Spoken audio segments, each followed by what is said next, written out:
세계 기상기구에서는 매년 전 세계의 기후 현황을 다룬 글로벌 기후 현황 보고서를 출간하고 있습니다.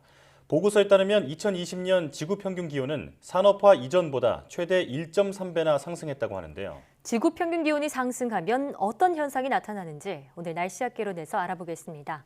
K웨더 반기성 센터장과 함께합니다. 어서 오세요. 네, 안녕하세요. 네. 자, 올해 우리나라는 물론이고요. 전 세계에서 집중호우나 대규모 산불 같은 그런 이상기후들이 많이 발생했습니다.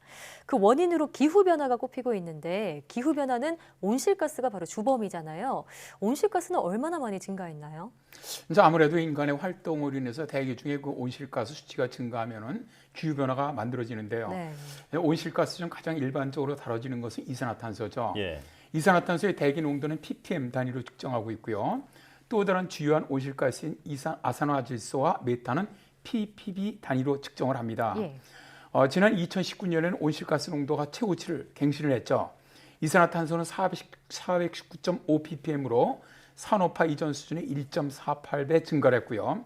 아산화질소는 332.0 ppb로 산업화 이전 수준보다 1.23배, 메탄은 1877 ppb로 산업화 이전 수준의 2.6배 증가를 했습니다. 예. 아직 2020년에 다 가지 않았으니까 2020년 온실가스량 발표하지는 않았는데요.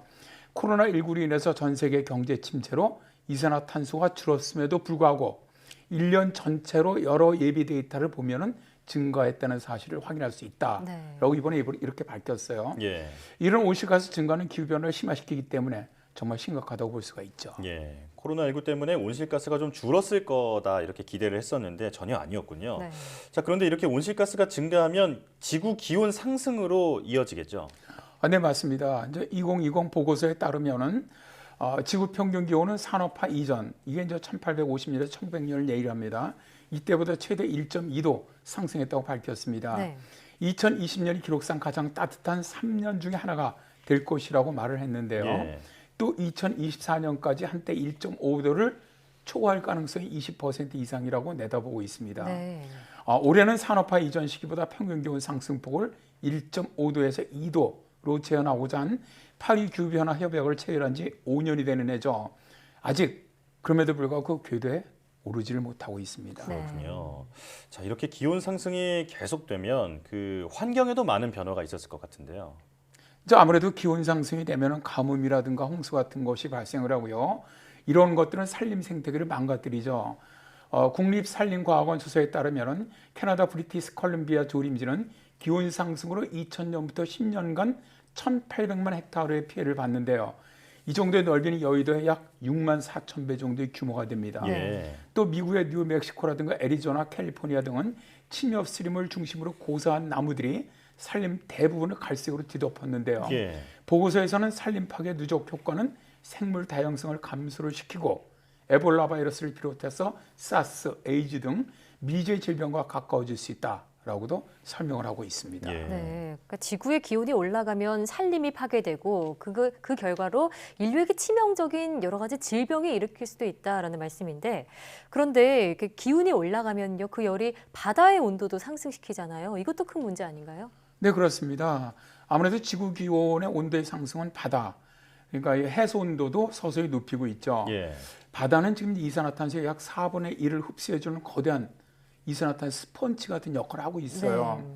근데 이산화탄소는 바닷물과 반응하면 산도가 높아집니다. 예. 산도가 높아지게 되면은 단백질의 45%를 공급하는 바다 식량 생산이 줄어들고 또 바다 생물들이 죽어갑니다. 네. 인간에게도 아주 많은 영향을 미치는데요.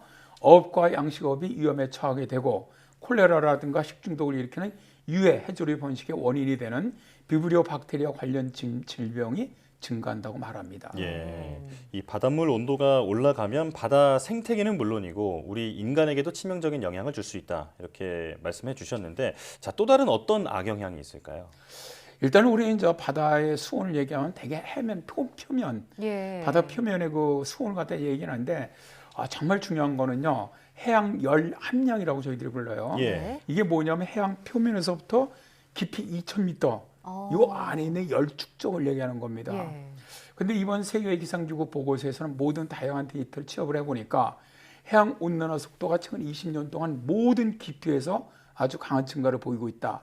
이렇게 밝혔는데요. 예. 특히 2000년 이후 해양 열 함량이 급증하고 있음을 볼 수 있다고 얘기를 했습니다. 이렇게 이제 해양 열 함량이 높아지게 되면 태풍도 강해지고 폭풍도 강해지지만 더 심각한 것은 해수면이 상승을 하게 됩니다. 예. 이런 열 팽창과 함께 그린란드, 남극 그리고 전 세계 빙하가 녹으면서 해수면이 심각하게 지금 상승하고 있죠. 예.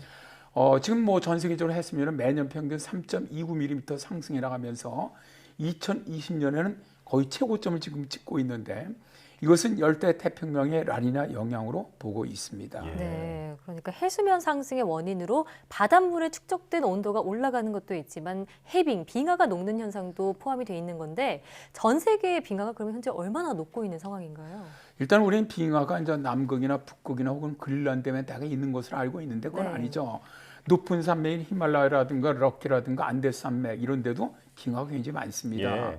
특히 아시아하고 북아메리카의 아주 높은 산맥에 집중되어 있는 빙하는 전 세계 수백만 명에게 생태계 서비스 또 담수를 공급하는 역할을 담당하기도 합니다. 특히 육지 빙하 중에 이제 가장 큰 그린란드 빙하는 지금 계속해서 녹고가 있죠. 네. 세계 기상기구는 빙산 분리로 인한 얼음 손실은 40년 위성 기록을 보니까 지금 최고조에 달하고 있는데 네. 총 152기가톤의 얼음이 2019년 9월부터 2020년 8월까지 빙판에서 유실되었다라고 밝히고 있어요. 예. 또 올해 남극 해빙은 장기 평균에 근접할 정도로 녹았고 네. 북극 빙하는 역대 두 번째로 많이 녹았으며 올해는 7월과 10월에 얼음이 가장 많이 녹은 달이었다고 밝혔습니다. 예. 세계 기상기구 보고서는 지구의 온실가스 증가, 또 기온 상승, 해양 열 함량 증가, 해수면 상승, 해수 온도 상승 등이 예상보다 굉장히 심각하게 진행되고 있다면서 지구 온난화를 저지하기 위한 노력이 필요하다라고 밝히고 있습니다. 예. 올해는 코로나19 때문에 세계가 멈췄다고 해도 과언이 아닌 한 해였는데 그래도 온실가스 배출이 늘었다니 참 충격적입니다. 네. 네. 지구촌의 적극적인 대책이 필요하겠습니다. 지금까지 K웨더 반기성 센터장과 함께했습니다. 오늘 말씀 잘 들었습니다. 네, 고맙습니다. 고맙습니다.